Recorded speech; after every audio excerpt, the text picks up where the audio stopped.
बिस्मिल्लाहिर्रहमानिर्रहीम। Dear students, अस्सलाम वालेकुम। डियर स्टूडेंट्स, आज आप इंट्रोडक्शन टू मैट्रिक्सेस के बारे में सीखेंगे, कालमों के तारफ़ के बारे में सीखेंगे, कालब क्या होते हैं, कालब का तस्वर किसने पेश किया। तो बेसिकली 19वीं सदी में एक अंग्रेज़ रियाज़ीदान, मशहूर रियाज़ीदान था, अंग्रेज़ रियाज़ीदान आर्थर कीले उसका नाम था। उसने कालब का तस्वर पेश किया। तो कालब की इंट्रोडक्शन टू मैट्रिक्स में हम इन चीज़ों के बारे में सीखेंगे। फर्स्ट ऑफ ऑल है कालब की डेफिनेशन, कालब की तारीफ। कालब क्या होता है? इंटीज ऑफ अ मैट्रिक्स, कालब के अरकान क्या होते हैं? डिस्क्रिप्शन ऑफ अ मैट्रिक्स, कालब को किस तरीके से राइट किया जाता है, किस तरीके से लिखा जाता है। रोज ऑफ अ मैट्रिक्स, कालम में रोज क्या चीज़ें होती हैं। कॉलम्स ऑफ अ मैट्रिक्स, कालम में कालम क्या होते हैं। इसके बाद यूजेस ऑफ मैट्रिक्स, मैट्रिसेस के कालमों के इस्तेमाल आते हैं। तो फर्स्ट ऑफ ऑल हम इसकी डेफिनेशन करते हैं कि कालब क्या होता है। सबसे पहले मैं आपको इसकी उर्दू की डेफिनेशन बता देता हूँ कि हकीकी अदाद को मुस्ततीली बनावट की मदद से ब्रैकेट में बंद कर देने को कालब कहा जाता है। तो अगर हम इसको इंग्लिश में डिफाइन करेंगे तो इसकी डेफिनेशन कुछ इस तरह से होगी। A rectangular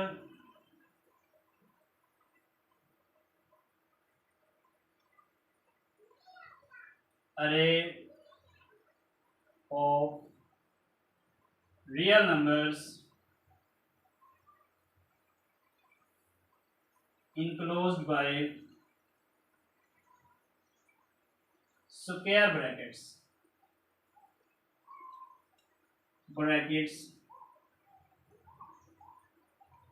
is called matrix. के हकीकी अदाद को मुस्ततीली बनावट की मदद से ब्रैकेट में बंद कर देने की वजह को हम कालब कहते हैं। स्क्वायर ब्रैकेट ये वाली आपको दिखाई गई है, इसको बड़ी ब्रैकेट भी कहते हैं। सपोज दैट हमारे पास एक इंग्लिश अल्फ़ाबेट्स है, तो हम इसको इस तरह से लिखेंगे 1 2 3 4 5 6। ये जो मैंने नंबर लिखे हैं ये एक मुकम्मल कालब लिखा गया है। इसमें अगर आप डेफिनेशन देखें कि अ रेक्टेंगुलर अरे of real numbers enclosed bye square brackets is called matrix. के अदाद को मुस्ततीली बनावट की मदद से ब्रैकेट में बंद कर दिया जाए। हमारे पास नंबर है 1 2 3 4 5 6, ये हमारे पास रियल नंबर है। इसकी जगह पे हम लेट्स सपोज एक और कॉलम लेते हैं ABCDEF। Is it is column? जी यस, ये भी एक कॉलम है कि मुस्ततीली बनावट में लिखा गया है और इसमें जो एंट्रीज हैं वो रियल नंबर नहीं है लेकिन ये एलिमेंट्स हैं। इसलिए हम जिसकी डेफिनेशन करेंगे अ रेक्टेंगुलर अरे of real numbers and elements. Number के साथ आप एलिमेंट्स भी ऐड कर लें तो ज़्यादा बेटर होगा। यानी कि रियल नंबर्स भी हमारे पास हैं और हमारे पास कोई भी एलिमेंट्स भी हो सकते हैं, तो इसको हम जो है वो कॉलम कहते हैं। इसके बाद है entries of a matrix. Column की इंट्रीज क्या होती हैं, तो इसके बारे में भी आपको बताते हैं कि कॉलम जिन अदाद से, जिन एलिमेंट से मिलकर बनता है उनको हम कॉलम की इंट्रीज कहते हैं। Entries of a column matrix, suppose that हमारे पास ए है 1 2 3 4 5 6, ये हमारे पास एक मैट्रिक्स है। ये हमारे पास मैट्रिक्स, इसमें हमारे पास 1 2 3 4 5 इंट्रीज लिखी गई हैं। तो इंट्रीज ऑफ अ मैट्रिक्स की अगर हम डेफिनेशन करें तो हम इसको इस तरह से लिखेंगे, the elements that are use to form a matrix is called are called its entries। कालब के अरकान क्या होते हैं कि कालब जिन चीजों से मिलकर बनता है, कालब को बनाने के लिए जिन चीजों की जरूरत होती है वही उसकी एंट्रीज होती हैं, वही उसके अरकान होते हैं। जिस तरह से हमारे पास 1 2 3 4 5 6 है, बेसिकली ये 6 रियल नंबर थे। इन 6 रियल नंबर की मदद से ही हमारा एक कालब बना है। तो इसके बाद है डिस्क्रिप्शन ऑफ अ मैट्रिक्स, कालब का आपने अजहार किस तरीके से करना है इसके बारे में भी आपको बताया जाएगा। सबसे पहली बात यह है कि कालब, जितने भी कॉलम्स होते हैं उनको किस तरीके से लिखा जाता है। A is equal to 1 2 3 4 5 6, A is equal to 1 2 3 4 5 6। तो इन दोनों कॉलमों को आप देख रहे हैं, हमारे पास एक कॉलम है इसमें 1 2 3 4 5 6 और एक दूसरा कॉलम है जिसमें 1 2 3 4 5 और 6 लिखे गए हैं। तो हमारे पास असल में कॉलम, कौन सा कॉलम असल में कॉलम है या नहीं है। तो कॉलम को अंग्रेजी के बड़े alphabets, big alphabets of English से ज़ाहिर किया जाता है, जिसमें A B C X Y Z,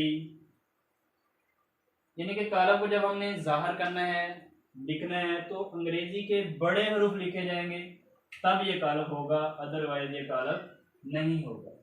किसी भी कॉलम में तो जब हमने लिखना होता है तो हमने उसको सिंबॉलिकली यानी कि अलामती तौर पर उसको इंग्लिश के बड़े अल्फ़ाबेट्स बड़ी ABC की सूरत में हम इसको लिखते हैं। इस तरह छोटी ABC के साथ लिखा हुआ कॉलम एक्चुअली कॉलम नहीं होगा, वो कॉलम की डेफिनेशन को जो है वो सेटिस्फाई नहीं करेगा, कॉलम मीन हो कि वो कॉलम नहीं होगा। इसके बाद हमारा जो नेक्स्ट है रोज ऑफ अ मैट्रिक्स, कि कॉलम की कतारें क्या होती हैं, इसके बारे में आप सीखेंगे। लेट्स सपोज हमारे पास एक कॉलम है 7 8 6 4 3 2 1 9 5, ये हमारे पास एक कॉलम है। तो रोज ऑफ अ मैट्रिक्स, कॉलम की कतारें क्या होती हैं, अगर हम इसको डिफाइन करें तो कॉलम में उफ़क़ी तौर पर लिखे गए अंदाज जो होते हैं वो कॉलम की एंट्रीज होती हैं। तो किसी भी कॉलम में जो हॉरिजॉन्टल डायरेक्शन में जो एंट्रीज लिखी जाती हैं उनको हम कॉलम की कतारें कहते हैं। मिसाल के तौर पर हॉरिजॉन्टल अगर डायरेक्शन, स्टूडेंट्स को हॉरिजॉन्टल डायरेक्शन कौन सी होती है, मिसाल के तौर पर मेरे पास ये एक पॉइंटर है, अगर मैं इसको अपने हैंड के ऊपर इस तरीके से रखता हूँ तो ये हॉरिजॉन्टल डायरेक्शन में है, ये उसकी सिमत में रखा हुआ है। और अगर इसी पॉइंटर को मैं अपने हाथ के ऊपर इस तरीके से खड़ा करता हूँ तो ये वर्टिकल डायरेक्शन में है, ये वाली डायरेक्शन हॉरिजॉन्टल डायरेक्शन है और ये वाली डायरेक्शन वर्टिकल डायरेक्शन। तो कॉलम के अंदर जो हॉरिजॉन्टल डायरेक्शन होती हैं उनको हम कतारें कहते हैं, उनको हम रोज ऑफ अ मैट्रिक्स कहते हैं कि एक कॉलम की इतनी कतारें हैं। तो इस कॉलम में देखें जी, ये 7 8 6 ये एक रो है, इसको हम R1 का नाम दे सकते हैं। इसी तरीके से 4 3 2 ये भी एक कतार है, ये भी एक कतार है, इसको हमने R2 का नाम दे दिया। इसी तरीके से 1 9 5 ये भी एक कतार है, इसको हमने R3 का नाम दे दिया। तो हमें इस चीज़ से हमें ये पता चला कि किसी भी मैट्रिक्स के अंदर जो हॉरिजॉन्टल डायरेक्शन में एंट्रीज लिखी गई होती हैं उनको हम कॉलम की कतारें कहते हैं।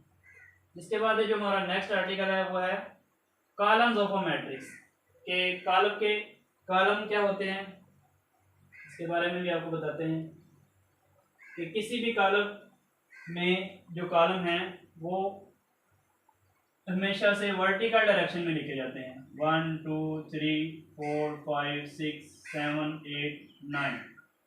हमारे पास लेट्स सपोज हमारे पास एक कॉलम है, हमने इसको ए से डिनोट किया है, तो इसमें जो वर्टिकल डायरेक्शन में लिखी गई एंट्रीज हैं ये कॉलम के जो हैं वो कॉलम्स कहलाते हैं। तो अगर हम कॉलम की डेफिनेशन करें तो हम इसको यूं लिख सकते हैं the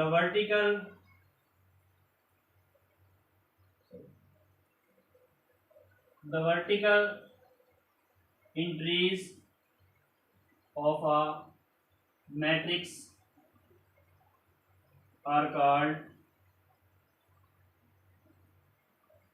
columns of a matrix। तो किसी भी कॉलम के अंदर जो अमूदी सिमत में वर्टिकल डायरेक्शन में जो अदाद लिखे गए हैं ये कॉलम के कॉलम्स होते हैं। मिसाल के तौर पर हमारे पास एक ये 1 4 7 एंट्री लिखी गई है, तो 1 4 और 7 जो है ये कॉलम का एक कॉलम है, इसको हम C1 लिख सकते हैं। इसी तरह से 2 5 और 8 ये भी एक कॉलम है, इसको हम C2 कह सकते हैं। और इसी तरह से 3 6 और 9 जो है ये भी वर्टिकल डायरेक्शन में लिखे गए हैं, इसको हम C3 कह सकते हैं। इससे हमें ये पता चला कि कॉलम की जो वर्टिकल डायरेक्शन की एंट्रीज होती हैं, किसी भी कॉलम की जो वर्टिकल डायरेक्शन की एंट्रीज होती हैं उनको हम कॉलम के कॉलम्स कहते हैं। कॉलम की जो वर्टिकल डायरेक्शन में जितनी भी एंट्रीज लिखी गई हैं, राइट की गई हैं, उनको हम कॉलम के कॉलम कहते हैं।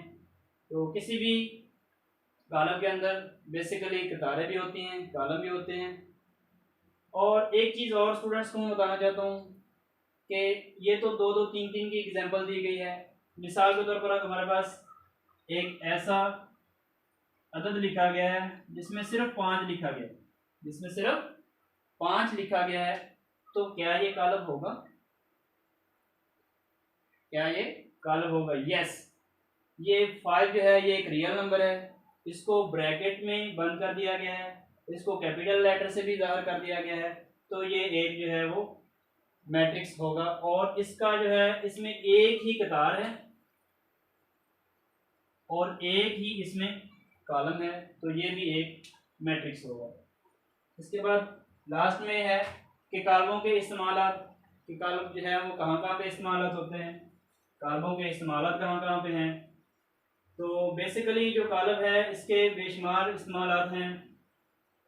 कॉलमों को हम मुख्तलिफ जो है वो सब्जेक्ट्स में यूज़ करते हैं। सबसे पहले हम इसको प्योर